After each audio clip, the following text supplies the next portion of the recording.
부동산은 언제가 중요해요. 근데 우리는 항상 뭐라고 합니까? 야, 어디 사야 돼? 그럼 여러분 다 알고 계신 거예요. 강남 좋은 거 몰라요? 병원 좋은데 가격 오르는 거 몰라요? 초등학생 많은데 몰라? 알잖아요. 그걸 왜 고민해요?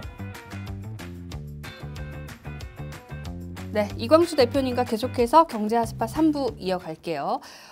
저희가 1부에서 집값 얘기 또 금리 얘기 2부에서 해봤고요. 이제 3부까지 왔는데요. 전세 질문을 또 안 드릴 수가 없습니다. 최근에요. 매매 가격은 뭐 이렇게 떨어지는데 전세가는 오른다 이런 얘기도 나오고 있는데요.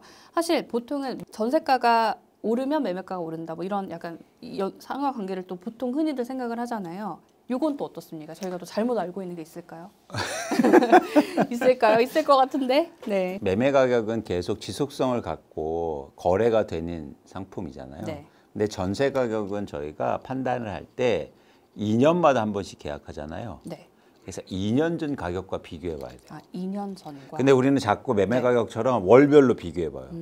그래서 월별로 비교하니까 전월보다 전세 가격 올랐지? 네. 그래서 전세 가격 상승하는 거야. 이렇게 판단합니다. 그런데 본질적으로는 2년 전 가격과 비교할 필요가 있어요. 그럼 지금 이 시점에는 2023년 12월이니까 2021년 12월과 비교를 해봐야겠네요. 그렇습니다. 그래서 14페이지 이거 같이 보시면 네. 지금의 가장 큰 문제는 전세가가 떨어지고 있어요.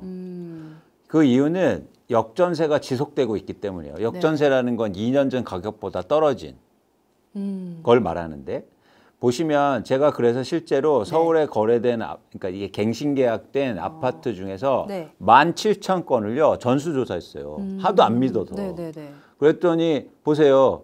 거의 60% 정도 이상이 예. 2년 전보다 낮게 거래가 되고 있지 않습니까? 그러네요. 그렇죠? 네. 이게 어떻게 전세 가격이 오르는 겁니까? 아, 전세가는 떨어지고 있는데요. 그렇죠. 자료를 보니까 자료는 거짓말을 안 하니까. 그렇죠. 그래서 여러분들이 이런 얘기는 틀린 거예요. 월별 전세 가격이 올라서 네. 역전세가 없어지고 있다. 아, 이거 맞습니까? 틀렸습니다. 왜? 명확하죠. 월별로 보면 안 됩니다. 그렇죠. 2년 전과 봐야 됩니다. 그렇죠. 네. 이렇게 얘기해야죠. 2년 전 가격보다 올랐기 때문에 역전세가 없어졌습니다라고 해야죠.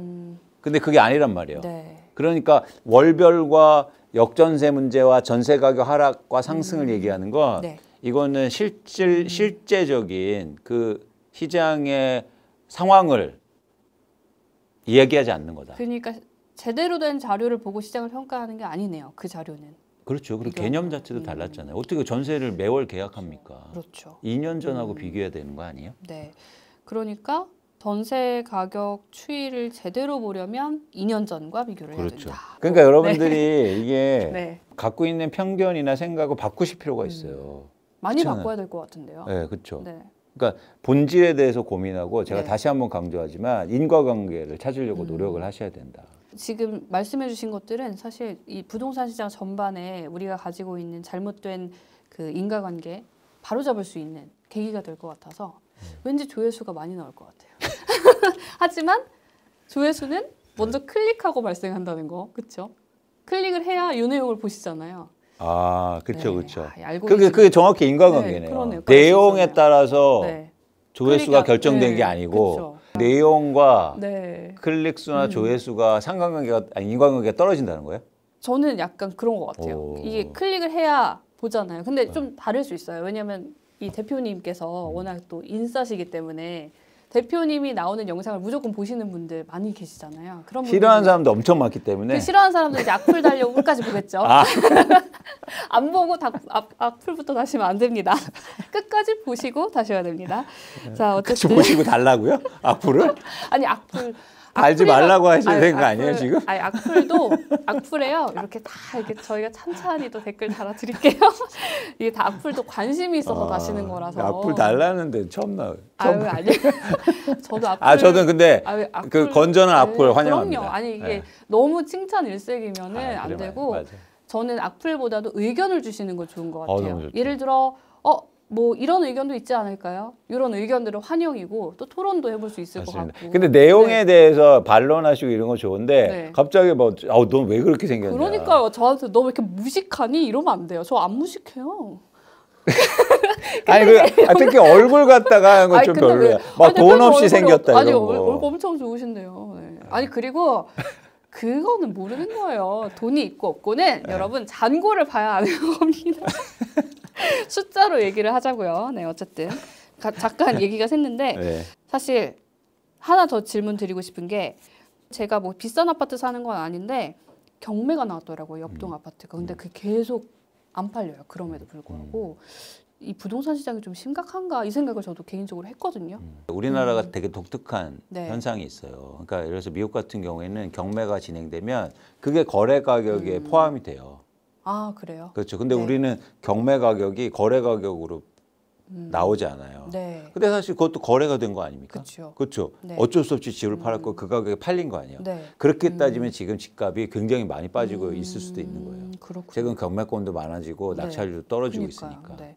그러면은 보는 관점에 따라 이제 무주택자에게는 괜찮은 시장, 유주택자에게는 조금 힘든 시장. 그렇죠. 내년에 내 집 마련한다.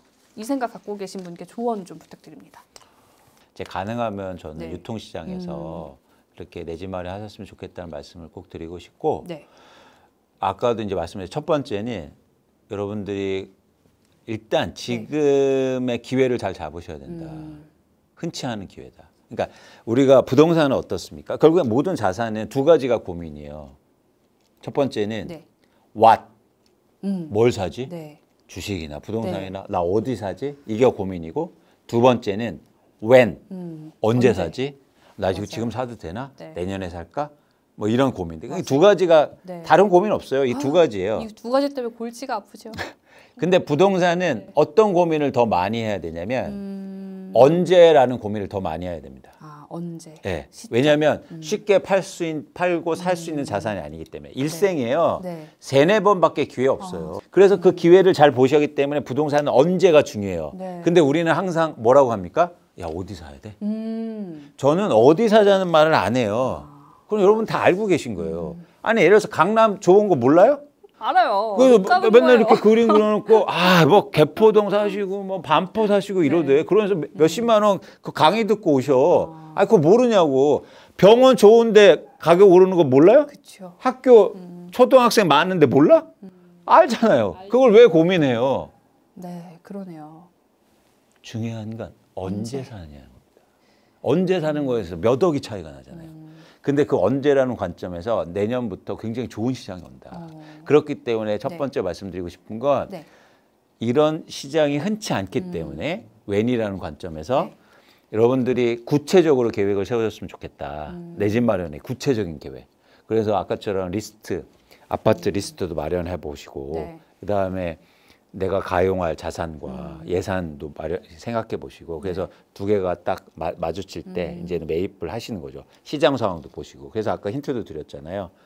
가격이 빠질 때 거래량이 회복하는 네. 추세적으로 회복하는 시점. 두 번째는 뭐냐면 자, 여기서 선택의 문제가 있잖아요. 그 10개 중에서 하나 선택해야 될 거잖아요. 자, 실제로 10개가 다 가격이 빠지고 거래량이 회복하고 있어요. 네. 근데 그 중에 뭘 선택해요? 10개가 가격이 빠지고 거래량이 회복하고 있다. 저희가 숫자로만 방할 때는 그 중에서 제일 가격이 많이 빠진 걸 삽니다. 아, 숫자로만 볼 때는 가격이 많이 빠질 거. 제일 많이 빠진 거. 이유가 있어요. 가격이 많이 빠졌다는 건 올랐다가 떨어졌다는 거 아니야. 아, 그러네요. 그렇죠? 네. 그냥 계속 낮은 게 아니라. 네, 그렇죠, 그렇죠. 그 얘기는 뭐냐면 변동성이 크다는 얘기고 그 얘기는 뭐냐면 오를 가능성도 크다는 얘기예요. 오를 때도 또 변동성 있게 오를 수 있습니다. 그렇죠. 그래서 여러분들이 꼭 중요한 게 뭐냐면 가격이 많이 빠진 걸 사는 거예요. 그 이유가 있어요. 본질적으로 부동산은 사용 가치가 있기 때문입니다. 그렇죠. 주식은 많이 빠진 거 사시면 안 돼요. 더 빠질 수가 있단 네. 말이에요. 근데 부동산은 빠지면 반드시 오르게 돼 있어요. 그러네요. 그리고 본질 가치에 더 가깝게 돼요. 네. 사용 가치에 빠지면. 그래서 부동산은 많이 빠질수록 좋은 겁니다. 그래서 시장이 안 좋을 때는 네, 네. 주식시장이 안 좋을 때는 오히려 가격이 덜 빠진 걸 사야 돼요.